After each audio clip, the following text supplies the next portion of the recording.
Hey everybody, welcome to this special edition of Recap with Rep Jess. I'm coming to you live tonight to provide some more updates on what is going on with all of these rumors swirling around with the second doses of the vaccine. And we've got a special guest. We'll have Alex from Hilltop Pharmacy on in just a little bit here to talk about what they're working on. We're working with Spartan Pharmacy too, but didn't hear back from them for this tonight, but rest assured we're working with them as well. So we'll continue to provide updates for all of our local pharmacies as much as possible.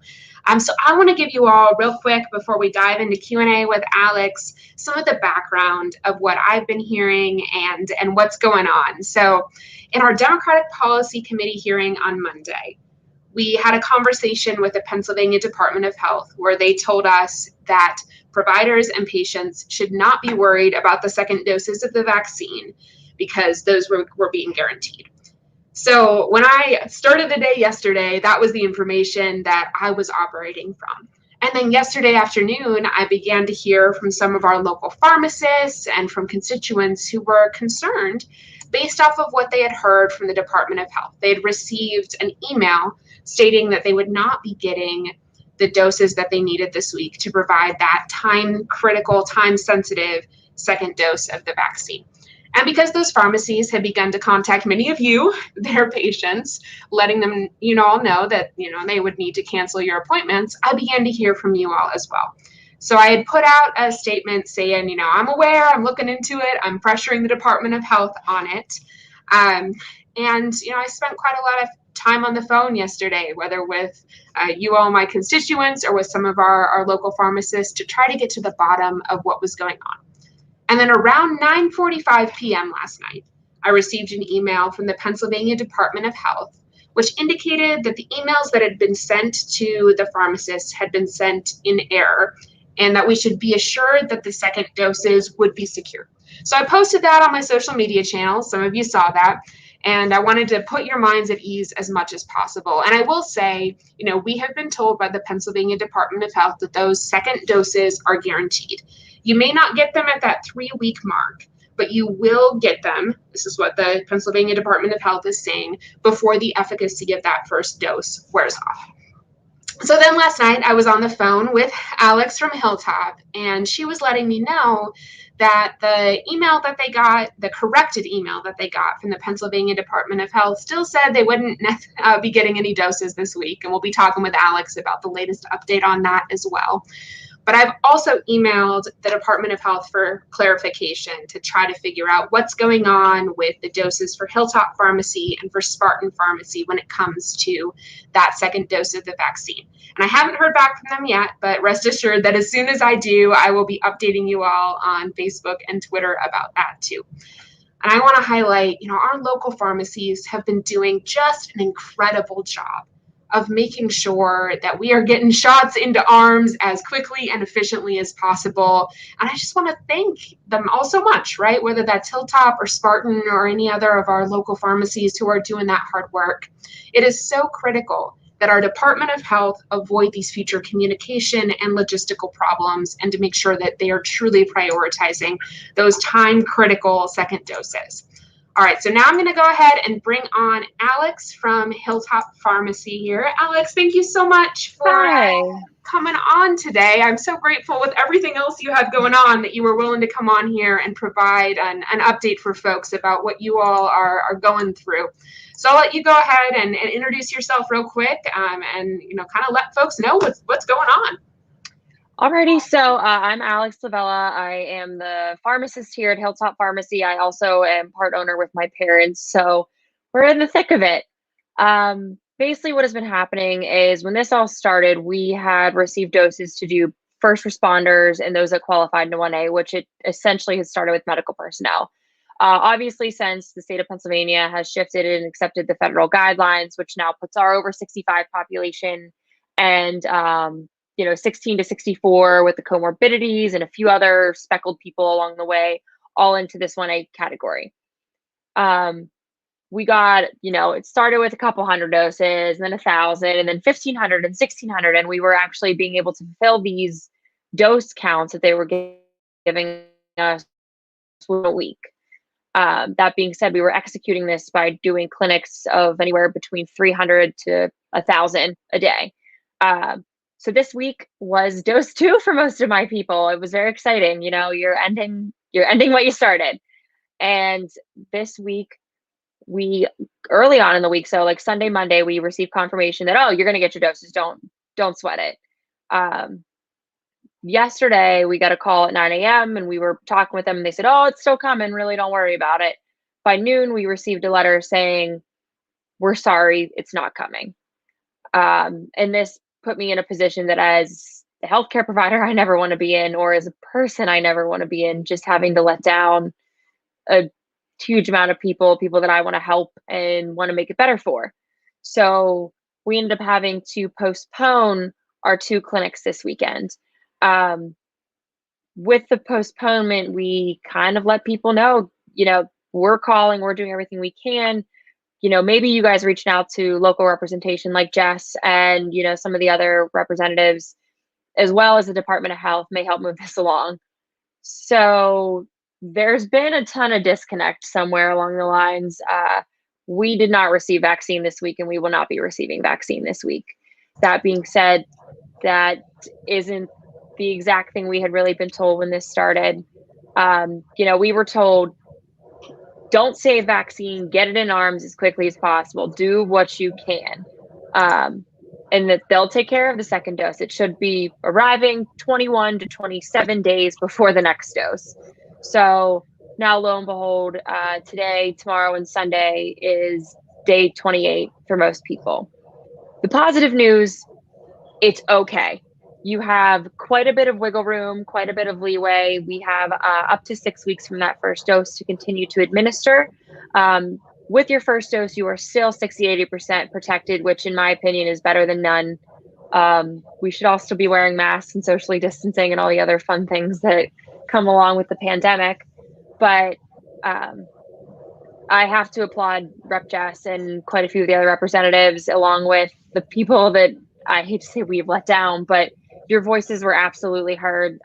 They are making a difference. We're getting confirmation today that although I did have to postpone my clinics this weekend, I will be receiving enough doses Monday to maintain my clinic for next weekend, as well as vaccinate everybody that was skipped this weekend, so no one will fall outside of that time frame that is necessary for them to get that second dose.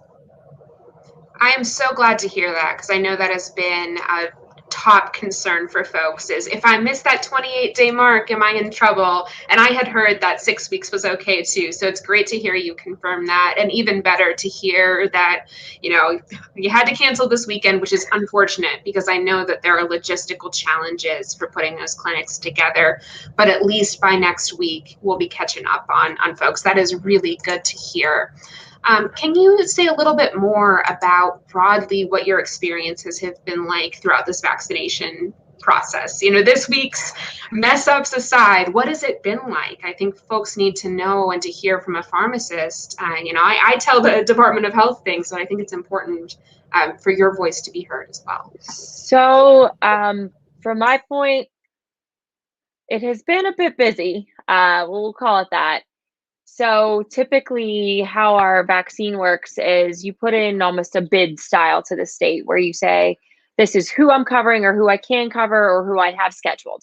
And then what they do is they look at what you're telling them. If I say, well, I have 3 companies scheduled, but of the companies, only a third are over 65. Well, they're going to say, why don't we hold off and give it to the senior high rises, or give it to people that, have medical professionals, which is the correct way to do it. But what has happened is, a lot of the independents have access to a lot of people like this, and this vaccine supply has just started to dwindle.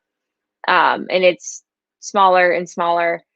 We haven't even received first doses, like new first doses, for about 2 weeks now. So we're just doing second doses.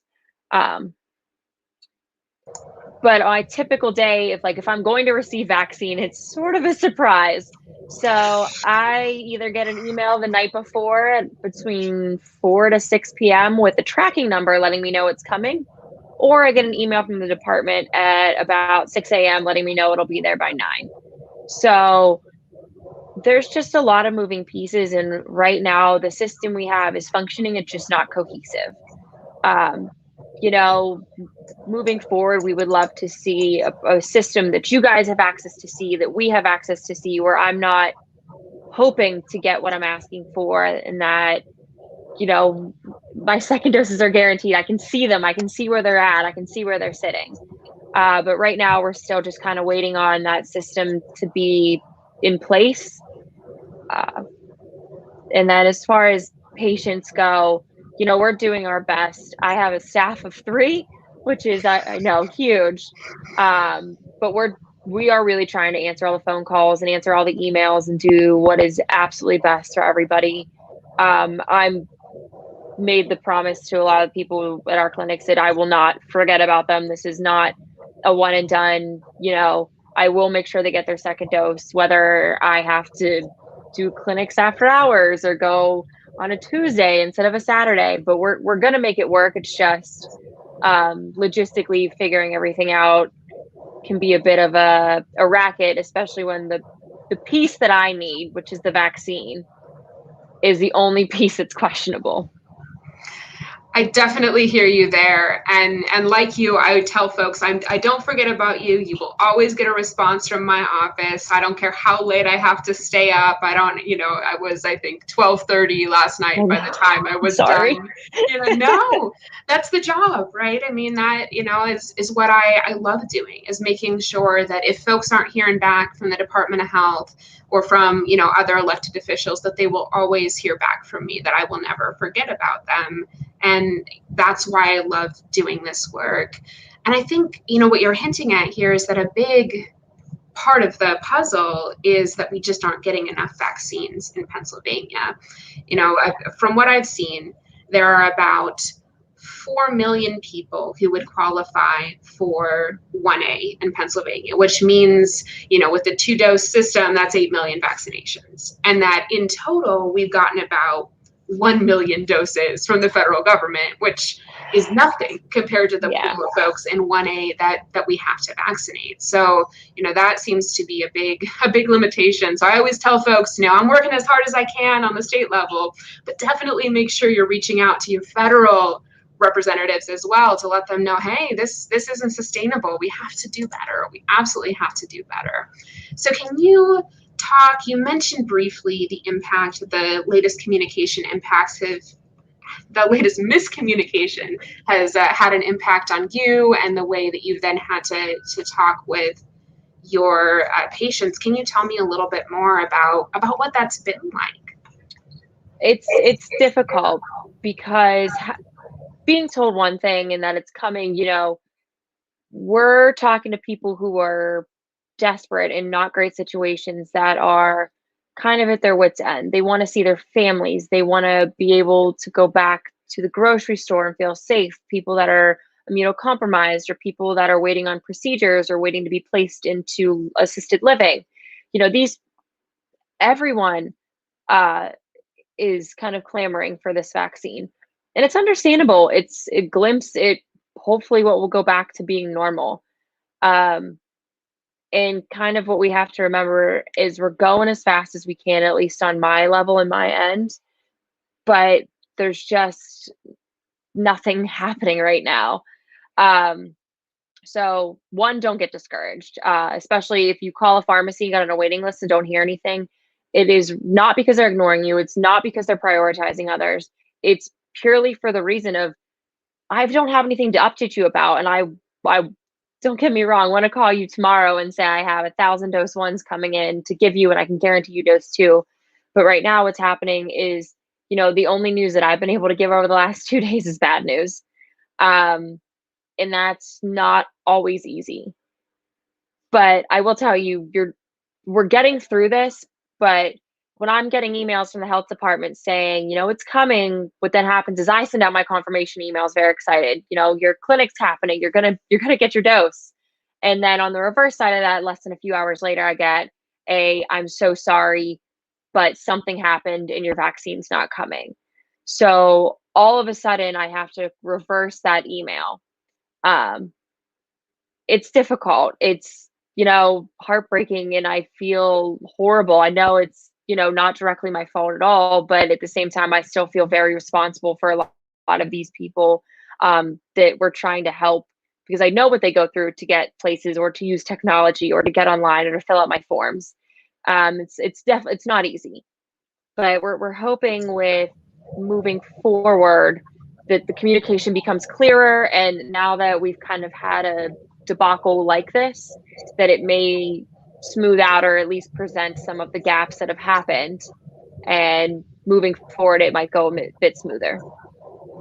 That is the hope, right? And I absolutely hear you because when things like this happen, I also then end up giving bad news to people over the phone or on social media. And that takes a toll because it's the last thing that we want to be doing. We absolutely don't want to be telling people that their second dose had to be rescheduled. It's so frustrating. So you mentioned already that a centralized tracking system would be really, really helpful, and certainly that's something that I've called for too on the state level. And then understanding, the limited doses still from the federal government. What more can our state Department of Health do that would be helpful for you on the communication front and then on the logistical front as well? Oh, and I should mention too, we do have some questions in the comments. I promise folks we'll get to those as well. Okay. So as far as making this better in general, that open line of communication I feel is super important. So finding a way for the health department to speak to us, but then also have the same message that, they're giving to the public. Part of the confusion over the last few days has been, you guys received some information that we did not receive, and then we received information you did not receive, and the message to the public has been black and white or hot and cold. It just hasn't been even remotely in the same pool. So I think besides the centralized system, having a unified message or an understanding of what is going on could massively help.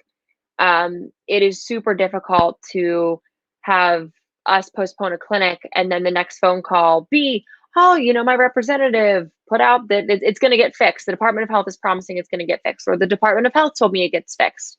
It is getting fixed, but it wasn't fixed right away. And that probably wasn't explained the best to anybody. So, again, just coming out with a more unified message or information about what's coming and going. Absolutely. I mean, it wasn't until you gave me a call that I had any idea that it wasn't fixed immediately, because that was the sense that the email we got from the Department of Health gave us, was that, oh, we sent the email by mistake. No worries. Everything's fine. And then I talk with you and you're like, well, no, we're not actually going to end up getting them until next week. And so I'm so glad that we're having this conversation and that we're putting this unified message out there so people can see this is exactly what's happening. And we have the, as much of the picture as we possibly can share with folks, because you're right, that is so important. So are there other things that you can think of? I know I jumped in there, so I didn't want to, No, all I'll tell you is we, have been discussing trying to come up with some sort of unified waiting list where we can pull people that are high risk and things like that. But again, what I can come down to is I know this is exceptionally stressful on a lot of people, especially some of the elderly, because most of it is technology based or computer based, and it's frustrating. We will take care of you. I promise you will get vaccinated. It may not be tomorrow. It may not be next week, but there are people out there advocating for you, whether you know it or not. And we're going to make sure that your community and you are taken care of. It's not going to be, next year and you're still going to be forgotten and afraid of COVID. It's just going to be slower and, a little bit more spotty than we all had anticipated and hoped for. I'm right there with you in terms of the anticipations and hopes that this would be less spotty than it has, for sure. Yeah. And what I'll add to that too is I'll promise folks that my office and myself we will not forget about you, and that I'm doing everything I can at the state level and in communication with not only Alex from Hilltop, but with folks from Spartan Pharmacy and other pharmacies as well, to make sure that we're staying in touch and we can provide the most cohesive, up-to-date information possible. And before we end tonight, Alex, is there anything else that you want to share with your patients and others who might be watching? That if you were scheduled this weekend, I am truly sorry about the confusion and the emails and the calls. You don't know how much I appreciate how much everybody has stepped up to the plate. It went from being like an angry environment to an environment that you can't even imagine. It finally felt like, I knew people cared, but it finally felt like people understood that this wasn't my doing, and that means more than the world to me, because again, when I got into healthcare, my entire goal was to help people and not be tearing people down or making them step back.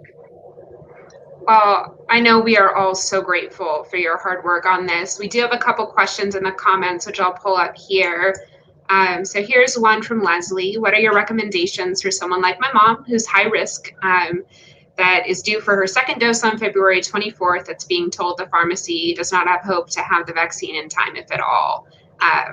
Is there hope for those at risk to receive their second dose? And now I know you can speak specifically about Hilltop Pharmacy, but I can also say that what we have been told by the Pennsylvania Department of Health is that even if it is not by that 3-week mark, that your mom will be getting that second dose within that required time. And Alex, if you want to add to that as well. Yeah, all I can say is that, we're not letting people pass by. This isn't a one and done deal. We are fighting for both doses for you. Being that it's February 24th, that is still quite a ways off. And the chance that something gets fixed by then is very high.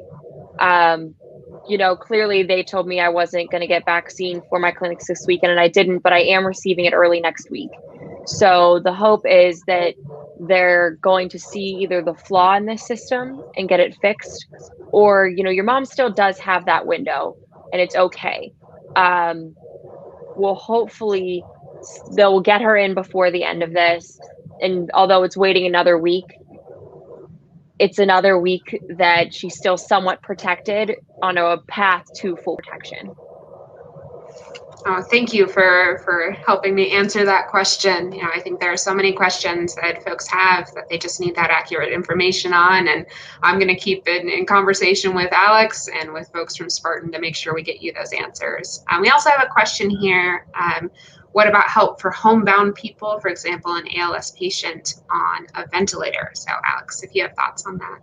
So these are really difficult patients to reach, and this is kind of where we may rely a little bit more heavily on the Allegheny Health Department, or you may have some better luck with small pharmacies. With someone who's homebound, the difficult part of that is one vaccination takes about 15 minutes. So when we go to vaccinate, we vaccinate you, we screen you, we vaccinate you, and then we are required to observe you for a minimum of 15 minutes. If you have specific allergies or some other high risk conditions, we actually have to watch you for up to 30. So if you think about it, if I break a vial, I only have a few hours to use it, and it comes down to a 30-minute window. If I stack 3 or 4 30-minute windows with driving time in between, it makes it incredibly difficult to get these homebound people, which is why they may be not as easy, and way it might be much harder to find vaccine accessible. But what you can do is, if you do know an independent or you have an independent you work closely with, you can talk to them about, if they host a clinic, having a dose left and making it their last dose where they're able to get it to you or get it to your home to vaccinate. Because at the end of their night, taking 15 minutes to sit with customers or sit with patients isn't as big of a deal as trying to drive to 5 or 6 all in a row. So it may take some time, but don't be afraid to, it's a time for special treatment. Be okay to ask. Thank you. And we've gotten a couple folks saying thanks. Leslie, whose question you answered about her mom who is high risk, says thanks. And Diane says thank you as well. I just want to say, Alex, thank you again on behalf of our community for all of your work on this. I know that even in these very difficult times, whether we're talking about getting folks their first doses or making sure they get their second doses on time, that when you and I are working together, when our community is behind us, helping us, contact the Department of Health and all of those things, that those voices lifting up and our voices together mean that these problems get fixed faster than they would otherwise. So I'm going to keep fighting. Alex, I know you're going to keep fighting on this too. Yes, so are we. Thank you so much for coming on tonight to answer folks' questions. I really appreciate it. And folks, like I said, we're all going to be staying in touch and doing our best to make sure you have updated information. So if you're watching this later, feel free to drop in questions in the comments, and I'll do my best to answer them there as well. All right, everyone, take care. Thank you.